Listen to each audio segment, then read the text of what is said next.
નમસ્કાર મિત્રો, સ્વાગત છે તમારું અમારી વાસ્તુરંગ યુટ્યુબ ચેનલમાં। મિત્રો, પહેલા સંતાન તરીકે પુત્ર પ્રાપ્તિની ઈચ્છા રાખતા લોકો આ વિડિયો જરૂર જોવે। તેમજ જે લોકો ગર્ભધારણ નથી કરી શકતા અને કુંડળી દોષના કારણે તેને સંતાન સુખ નથી મળી શકતું તે લોકો આ વિડિયો ખાસ જોવે। તેમજ વાસ્તુ શાસ્ત્ર પ્રમાણે પુત્ર પ્રાપ્તિ માટે કુંડળી દોષ બહુ મહત્વનો ભાગ ભજવે છે કે જેના લીધે અમુક લોકોને સંતાન સુખ નથી મળી શકતું। પણ જો મિત્રો તમે પણ આ વિડીયોમાં જણાવેલ ઉપાયને એકવાર કરી લેશો તો તમારી કુંડળીમાં રહેલા દોષનું સમાધાન અવશ્ય થઈ જશે। તો મિત્રો, વિડીયોમાં આગળ વધતા પહેલા જો તમે ઈચ્છતા હો કે મહાદેવની કૃપા તમારી ઉપર સદા બની રહે તો વિડીયોને લાઈક કરી અને કમેન્ટમાં હર હર મહાદેવ જરૂર લખી દેજો। મિત્રો, આજનો આ વિડીયો પુત્ર પ્રાપ્તિ માટે બહુ મહત્વનો છે। મિત્રો, બધા જ દંપતી એવું ઈચ્છતા હોય છે કે એના ઘરે બાળકનો જન્મ થાય અને તે માતા પિતા બને અને તેને સંતાનની પ્રાપ્તિ થાય। પણ ઘણીવાર એવું થાય છે કે લગ્નના ઘણા સમય પછી પણ સંતાન પ્રાપ્તિ નથી થતી અને ઘણીવાર એવું પણ થાય છે કે દંપતીને કોઈ શારીરિક ખામી પણ નથી હોતી પણ તેમ છતાં પણ પુત્ર પ્રાપ્તિ નથી થતી। તો આવું થવાથી પણ ચિંતા વધી શકે છે। તો પુત્ર પ્રાપ્તિ કઈ રીતે કરી શકાય? તો મિત્રો, આનું કારણ છે તમારી જન્મ કુંડળી હોઈ શકે છે। કારણ કે મિત્રો, બાળકનો જન્મ છે આપણી કુંડળી સાથે તેનો સંબંધ વધુ જોડાયેલો હોય છે। આથી જો આપણી કુંડળીમાં દોષ હશે તો આપણને સંતાન પ્રાપ્તિમાં થોડી ઘણી બાધા આવી શકશે। આથી તમારે કોઈ ચિંતા કરવાની જરૂર નથી। તમને બધા જ સંતાન પ્રાપ્તિના ઉપાયો છે તમને આ વિડીયોમાં મળી જશે। પણ ઘણીવાર એવું થાય છે કે ઘણા લોકો એવા હોય છે કે જેને પોતાની જન્મ કુંડળીના વિશે ખબર નથી હોતી તેમજ તેને પોતાની જન્મ તારીખ વિશે પણ ખબર નથી હોતી। તો આવામાં જે દંપતીને સંતાન પ્રાપ્તિ નથી થતું કે ભલે તેની પાસે જન્મ કુંડળી હોય કે પછી ન હોય અને જો તમારે મેડિકલ રિપોર્ટમાં પણ ભલે કોઈ પણ ખામી હોય પણ આજે તમને જે ઉપાય આ વિડીયોમાં જોવા મળશે એ તમે કરશો તો તમને સંતાનની પ્રાપ્તિ જરૂર થઈ શકશે। મિત્રો, ઘણા પતિ પત્ની એવા હોય છે કે જેની કન્યા સંગતિ હોય છે અને તે પુત્ર પ્રાપ્તિની કામના કરતા હોય છે તો આજનો ઉપાય કરવાથી તેને સંતાનની પ્રાપ્તિ થશે। પણ મિત્રો, ઉપાય જણાવું એ પહેલા હું તમને એક વાત જરૂર કહેવા માંગુ છું। તમે આ ઉપાયને પૂરી શ્રદ્ધાથી કરજો અને આ ઉપાય શરૂ કરતા પહેલા જો તમારા મનમાં પૂર્ણ વિશ્વાસ હોવો જોઈએ કે તમારી મનોકામના છે અવશ્ય પૂરી થઈ શકશે અને તમે જેવું ઈચ્છો છો એવું જ તમને પુત્ર પ્રાપ્ત થઈ શકશે।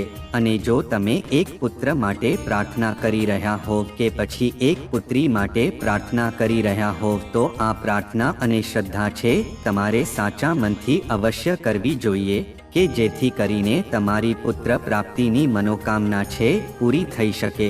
જો તમને અત્યાર સુધીમાં હજી કોઈ સંતાન નથી થયું અને જો તમે પહેલીવાર કોઈ સંતાન પ્રાપ્તિ માટે પ્રાર્થના કરી રહ્યા છો તો મિત્રો, પુત્રી અથવા તો પુત્ર માટે નહીં પણ ખાલી એક ઉત્તમ, સ્વચ્છ અને દીર્ઘાયુ પુત્રની કામના મનમાં રાખજો અને પછી આ ઉપાયને કરજો। આથી નિશ્ચય તમને લાભ થશે અને જે લોકો પુત્ર સંતાનની ઈચ્છા રાખે છે એને પણ ઉત્તમ ચરિત્રવાળો અને દીર્ઘજીવી યશસ્વી પુત્રની કામના મનમાં રાખીને પ્રાર્થના કરવી જોઈએ।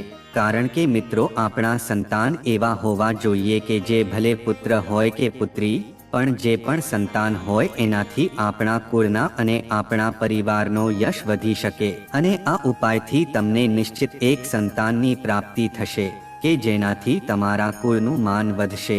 તો હવે મિત્રો, આપણે એ જાણીએ કે આ ઉપાય કઈ રીતે કરવાનો છે। તો હું તમને સૌથી મોટા દરબારમાં લઈને જાઉં છું। મિત્રો, અત્યાર સુધી એવું નથી બન્યું કે આ દરબારમાં કોઈ ગયું હોય અને કોઈનો ખોળો ખાલી રહ્યો હોય કારણ કે મિત્રો, આ દરબાર છે એ દેવોના દેવ મહાદેવનો દરબાર છે।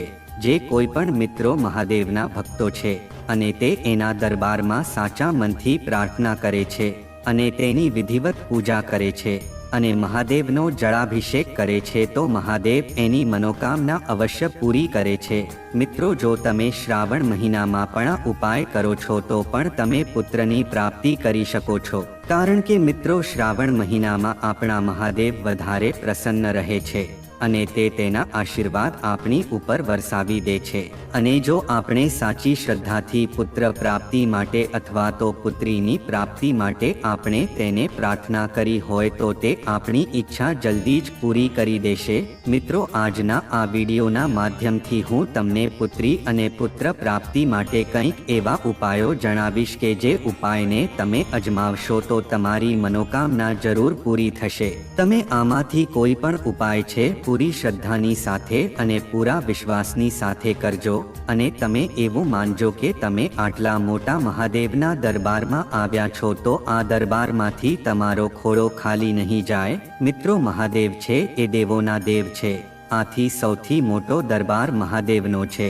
જો મિત્રો મહાદેવ ઈચ્છે તો તે બ્રહ્માના લખાણને પણ ટાળી શકે છે. પછી ભલે તે કુંડળીને લગતી કોઈ મુશ્કેલી હોય કે પછી તમારી કોઈ શારીરિક ખામી હોય, પણ જો તમે મહાદેવને સાચા મનથી પ્રાર્થના કરશો તો તમારી પુત્ર પ્રાપ્તિની મનોકામના જરૂર પૂરી થશે. મહાદેવ તમારો ખોળો ક્યારેય ખાલી નહીં રાખે. બસ આવી જ શ્રદ્ધાથી તમે મહાદેવની પૂજા કરજો. આથી તમારી મનોકામના અવશ્ય પૂરી થશે. મિત્રો, પુત્ર પ્રાપ્તિ માટે અથવા તો પુત્રીની પ્રાપ્તિ માટે દરરોજ શિવલિંગની પૂજા કરજો અને શિવલિંગનો વાંસના પાંદડાથી તેનો અભિષેક કરજો. મિત્રો, આનો અભિષેક તમે કઈ રીતે કરી શકશો? તો તમે સૌથી પહેલા ગાયનું કાચું દૂધ લેજો અને એમાં વાંસના પાંદડાને પીસીને તે ગાયના દૂધમાં ભેળવી દેજો અને પછી શિવલિંગનો અભિષેક કરજો. આવું કરવાથી તમને અવશ્ય પુત્રની પ્રાપ્તિ થશે. આ ઉપાય કરતા સમયે ઓમ નમઃ શિવાયનો જાપ જરૂર કરજો. બીજો ઉપાય એ છે કે તમે શિવલિંગનો ગાયના કાચા દૂધથી અભિષેક કરો અને તમે વાંસના પાંદડાથી પણ શિવલિંગનો અભિષેક કરી શકો છો. અને આ વાંસના પાંદડા જે છે એની તમે શિવલિંગ બનાવીને પણ તમે અર્પણ કરી શકો છો. શિવલિંગ બનાવીને તમે મહાદેવને અર્પણ કરી શકો છો અને શિવલિંગની સામે બેસીને તમે 108 વાર ઓમ નમઃ શિવાયનો જાપ કરી શકો છો અને મનમાં તમારી જે પણ પુત્ર પ્રાપ્તિ માટેની મનોકામના છે એને મનમાં બોલજો. આથી પુત્ર પ્રાપ્તિની મનોકામના તમારી અવશ્ય પૂરી થઈ શકશે. તેમજ જો તમે પુત્રીની પ્રાપ્તિ માટે કામના રાખો છો તો એ પણ તમારી મનોકામના અવશ્ય પૂરી થઈ શકશે. આના પછી મિત્રો બીજા ઉપાયમાં આગળ વધતા પહેલા મિત્રો, જો તમે પણ ઈચ્છતા હોવ કે તમારી ઉપર મહાદેવની કૃપા સદા બની રહે અને તમે પણ ઈચ્છતા હોવ કે તમારા ઘરે પુત્રનો અથવા તો પુત્રીનો જન્મ થાય તો મિત્રો આ વિડીયોને જરૂરથી લાઈક કરી દેજો અને કોમેન્ટમાં હર હર મહાદેવ જરૂર લખી દેજો કે જેથી કરીને તમારા ઘરે પુત્રનો જન્મ થાય. તો મિત્રો બીજો ઉપાય એ છે કે તમે 16 સોમવારનું વ્રત કરજો અને તેની સાથે શિવલિંગનું વિધિવત પૂજન કરજો અને દરરોજ શિવલિંગને સોમવારના દિવસે બીલીપત્રના પાન અર્પણ કરજો અને શિવલિંગનો કાચા દૂધથી તેનો અભિષેક કરજો અને તેની સાથે જ તમે ઉત્તમ સંતાન માટે મહાદેવને પ્રાર્થના કરશો તો મિત્રો તમારી મનોકામના છે અવશ્ય પૂરી થઈ શકશે. અને સાથે જ મિત્રો શિવલિંગની ઉપર તમે ઘઉંના દાણા પણ અર્પણ કરી શકો છો. આનાથી તમે જેવું ઈચ્છો છો એવું પુત્ર તમે પ્રાપ્ત કરી શકશો. મિત્રો, મહાદેવને ધતુરાનું ફૂલ બહુ પસંદ છે. આથી આપણે મહાદેવને ધતુરાનું ફળ અર્પણ કરવું જોઈએ. આનાથી મિત્રો બધા જ પ્રકારના આપણા પાપો છે એ સમાપ્ત થઈ જાય છે. અને જો સંતાન પ્રાપ્તિમાં આપણને કોઈ પણ રીતે બાધા આવે છે તો મિત્રો ઉપાય કરવાથી એટલે કે મહાદેવને આ ધતુરાનું ફૂલ અર્પણ કરવાથી આપણી આ મનોકામના અવશ્ય પૂરી થઈ શકશે અને આપણા ઘરે પુત્રનો જન્મ થશે. આથી મહાદેવની વિધિવત પૂજન કરો અને તેનો અભિષેક કરીને ધતુરાનું ફૂલ અર્પણ કરજો. આનાથી તમારી મનોકામના છે એ જલ્દી જ પૂરી થઈ શકશે. મિત્રો, હવે ત્રીજો ઉપાય જે અમે તમને જણાવવા જઈ રહ્યા છીએ એ તમારા માટે બહુ મહત્વપૂર્ણ ઉપાય છે અને આ ઉપાય બહુ ચમત્કારી માનવામાં આવે છે. અને જો મિત્રો તમે આ ઉપાયને પૂરી શ્રદ્ધાથી અને મનમાં મહાદેવ પર પૂરો વિશ્વાસ રાખીને આ ઉપાય કરો છો તો તમને અવશ્ય સંતાનની પ્રાપ્તિ થઈ શકશે. તમે જેવું બાળક ઈચ્છો છો એવું જ તમને પ્રાપ્ત થશે. મિત્રો, તમે કોઈ પણ સોમવારના દિવસે મહાદેવ પાસે જે કાંઈ પણ માંગશો એ તમને આપી દેશે, કારણ કે મહાદેવ સોમવારે વધારે પ્રસન્ન હોય છે. તમે જે તેની પાસે માંગશો એ તમને આપી દેશે. બસ તમારી અંદર મહાદેવ પ્રત્યે સાચી શ્રદ્ધા હોવી જોઈએ અને તમારી પ્રાર્થના સાચા હૃદયથી હોવી જોઈએ. આથી તમે કોઈ પણ સોમવારના દિવસે મિત્રો સૂર્યોદયના પહેલા ઉઠી જજો અને નાહી ધોઈને સ્વચ્છ વસ્ત્રો ધારણ કરી લેજો. અને આ તમારા વસ્ત્રો છે કાળા, લીલા અને ભૂરા રંગના ના હોવા જોઈએ. કારણ કે મિત્રો આ જે રંગ હોય છે એ નકારાત્મકતાનું પ્રતીક હોય છે. તો મિત્રો આ રંગના કપડાં પહેરીને પૂજા ન કરવી જોઈએ. અને મિત્રો મહાદેવને સફેદ કપડાં વધારે પસંદ છે. આથી ભગવાન મહાદેવની જ્યારે તમે પૂજા કરો છો ત્યારે તમે સફેદ વસ્ત્રોને ધારણ કરજો અથવા તો લાલ, પીળા, ગુલાબી તેમજ બીજા રંગના કપડાં તમે પહેરીને મહાદેવની પૂજા કરી શકો છો. મિત્રો જો પુરુષ ઈચ્છે તો તે સફેદ કપડાં પણ પહેરી શકે છે, પણ એક મહિલાએ લાલ અથવા તો ગુલાબી રંગના કપડાં પહેરીને પૂજામાં બેસવું જોઈએ. એની સાથે જ મિત્રો જો કોઈ પણ શુભ કાર્ય અથવા તો તમે પૂજા કે આરતી કરતા હોવ તો તમારે કાળા કલરના કપડાં પહેરીને પૂજામાં અથવા તો આરતીમાં ન બેસવું જોઈએ. કારણ કે આ કાળા કલરને અશુભ માનવામાં આવે છે. તેમજ મિત્રો તમે સૂર્યોદય પહેલા નાહી ધોઈને સ્વચ્છ વસ્ત્રો પહેરીને જ્યાં પણ તમારું મંદિર છે એની સામે તમે બેસી જાઓ અને ઘઉંના લોટની તમારે શિવલિંગ બનાવવાની છે અને કાચા દૂધથી એ શિવલિંગનો અભિષેક કરવાનો છે અને એની સાથે જ ઓમ નમઃ શિવાયનો પાઠ તમારે કરવાનો છે. મિત્રો આ વસ્તુ તમે દર સોમવારે કરશો તો તમારી મનોકામના અવશ્ય પૂરી થશે. જો તમે પુત્ર ઈચ્છતા હો અથવા તો તમે પુત્રી ઈચ્છતા હો અથવા તો તમે એક યશસ્વી અને દીર્ઘાયુ બાળકનો જન્મ તમારા ઘરે થાય તેવું ઈચ્છતા હો તો તે તમારી મનોકામના અવશ્ય પૂરી થશે. મિત્રો આપણા વાસ્તુશાસ્ત્ર અને જ્યોતિષશાસ્ત્ર અનુસાર પણ જો મહાદેવના ઉપાય જે લોકો કરે છે તો તેને તેના ઘરે અવશ્ય એક બાળકનો જન્મ થાય છે. મિત્રો તમે જે શિવલિંગનો જે કાચા દૂધથી અભિષેક કરેલો છે તો એ દૂધનું તમે નમન લઈને તમે તેને એક નદીમાં પધરાવી શકો છો અને જે જળ તમે શિવલિંગને અર્પણ કરેલું છે એને તમે પ્રસાદ તરીકે ગ્રહણ કરી શકો છો. આવું કરવાથી મહાદેવના આશીર્વાદ છે તમને મળી શકશે. મિત્રો તમે આ ઉપાયને લગાતાર 21 સોમવાર સુધી આ ઉપાય કરી શકો છો. જો તમે એકવાર 21 સોમવાર સુધી આ ઉપાય કરી લેશો તો મિત્રો તમારી પુત્ર પ્રાપ્તિની જે મનોકામના છે અવશ્ય પૂરી થઈ શકશે અને તમારા ઘરમાં એક બાળકનો જન્મ અવશ્ય થશે. તેમજ વિશેષ ઉપાયો વિશે વાત કરીએ તો સંતાન પ્રાપ્તિની ઈચ્છા રાખનાર દંપતીએ પોતાના મંદિરમાં ભગવાનના બાળ સ્વરૂપ ભગવાન કૃષ્ણની મૂર્તિ પણ રાખવી જોઈએ. આથી દરરોજ સવારે તે લડુ ગોપાલની મૂર્તિને માખણ મિસ્ત્રીનો ભોગ તેમજ મિત્રો આપણા ઘરમાં નવગ્રહ શાંતિ પાઠ કરવો જોઈએ. જો આપણે આવું કરશું તો ગ્રહ દોષ છે એ શાંત થઈ જશે. તેમજ મિત્રો દર સોમવારે શિવલિંગને આપણે જળ અર્પણ કરવું જોઈએ. આથી શિવ ભગવાન છે એ પ્રસન્ન થઈને આપણને પુત્ર પ્રાપ્તિના આશીર્વાદ આપશે. એની સાથે જ મિત્રો રોજ વહેલી સવારે ઉગતા સૂર્યને જળ અર્પણ કરવું જોઈએ. જ્યારે આપણે જળ અર્પણ કરીએ છીએ તો એ જળમાં લાલ સિંદૂર, લાલ પુષ્પ અને અક્ષત મેળવીને આપણે સૂર્ય ભગવાનને જળ અર્પણ કરવું જોઈએ. જો મિત્રો તમે આ ઉપાય કરી લેશો તો તમને અવશ્ય પુત્ર પ્રાપ્તિની ઈચ્છા તમારી પૂર્ણ થશે. તેમજ મિત્રો આપણે દરરોજ શ્રી ગોપાલ સ્તોત્રનો પાઠ કરવો જોઈએ. મિત્રો આ પાઠ કરતી વખતે શ્રી કૃષ્ણની બાળ સ્વરૂપની નાની મૂર્તિની સામે ઘીનો દીવો કરવો અને તેની સામે માખણ, મિશ્રી અને દહીંનો પ્રસાદ ધરીને પૂરી શ્રદ્ધાથી અને ભક્તિભાવ સાથે સંતાન ગોપાલ સ્તોત્રનો પાઠ કરવો જોઈએ. એ પાઠ કરતી વખતે માતા જશોદા માતા, કુંતા માતા અને સાથે અંજની માતાનું સ્મરણ કરવું જોઈએ. મિત્રો આ પાઠ પૂર્ણ કરીને પ્રસાદ ગ્રહણ કરીને સ્વસ્થ સંતાન પ્રાપ્તિની પ્રાર્થના કરવી જોઈએ. મિત્રો અનુષ્ઠાન છે 11 દિવસ અને 21 દિવસ સુધી નિત્ય કરવું જોઈએ. અને જો હજુ આપણે ઉપાય કરી લઈશું તો એક દીર્ઘાયુ પુત્ર તમને પ્રાપ્ત થઈ શકે છે. મિત્રો આપણા શાસ્ત્રોમાં પણ એક પુત્રની બહુ મહિમા બતાવવામાં આવી છે. શાસ્ત્રોમાં એવું કહેવામાં આવ્યું છે કે જેના ઘરે કોઈ પણ પુત્ર નથી એ લોકોને મુક્તિ મળવી બહુ કઠિન છે. મિત્રો જો કોઈ એવો વ્યક્તિ છે કે જેનો પુત્ર છે એના પહેલા મૃત્યુ પામી ગયો છે તો એને મોક્ષ મળવો બહુ કઠિન છે.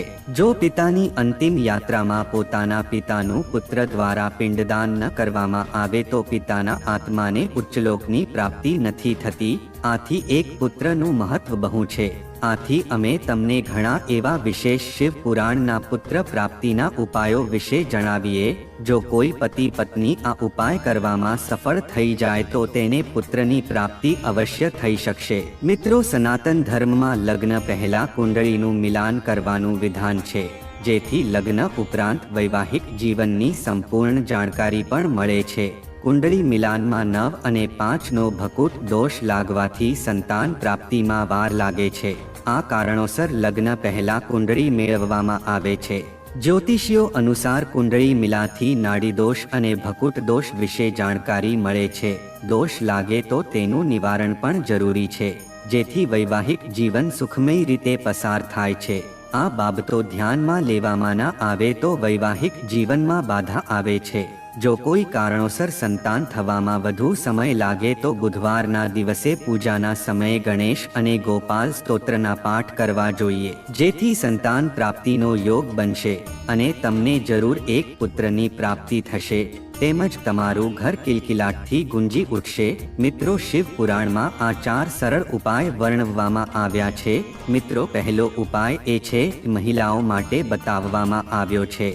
મહિલાઓને માસિક ધર્મના સમયમાં પોતાના પતિને પોતાનું મોઢું ન બતાવવું. માસિક ધર્મ પૂરા થાય પછી જ મહિલાએ ભગવાનની પૂજા અર્ચના કરવી જોઈએ. આવું લગભગ 7 દિવસ સુધી કરવું જોઈએ અને આ 7 દિવસોમાં ગર્ભધારણ ન કરવું જોઈએ. અને જો એવું કરવામાં આવે તો સંતાન છે એ માતા પિતાને દુઃખ આપે એવું જન્મે છે. અને જો 8મા દિવસે ગર્ભ ધારણ કરવામાં આવે તો એક સુશીલ અને દીર્ઘાયુ પુત્રની પ્રાપ્તિ થાય છે. તેમજ મિત્રો, બીજો ઉપાય જોઈએ તો મહિલાઓને પુત્ર પ્રાપ્તિની જો ઈચ્છા હોય તો તેને શિવજીના વ્રત કરવા જોઈએ. આ વ્રત તેને 11 દિવસ સુધી કરવા જોઈએ અને તેની સાથે જ તેને શિવ મહિમાનો પાઠ કરવો જોઈએ. જો આ વ્રત જ્યારે ચાલુ હોય ત્યારે ગરીબ બાળકોને ભોજન આપવું જોઈએ. આવું કરવાથી ઘણું બધું પુણ્ય મળશે અને ભગવાન શિવ તમારી ઉપર તેની કૃપા બનાવીને રાખશે અને તમને પુત્રનો જન્મ આપશે. ત્રીજા ઉપાય વિશે વાત કરીએ તો જો તમે સોમવારના દિવસે 21 કન્યાઓને ભોજન કરાવો છો અને શિવ ભગવાનની પૂજા કરો છો તો તમને નિશ્ચિત રૂપથી એક દીર્ઘાયુ પુત્રની પ્રાપ્તિ થશે.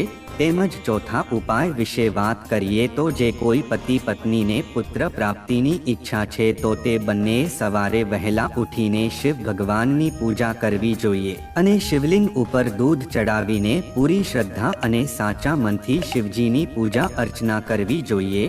આવું કરવાથી અવશ્ય પુત્રની પ્રાપ્તિ થશે.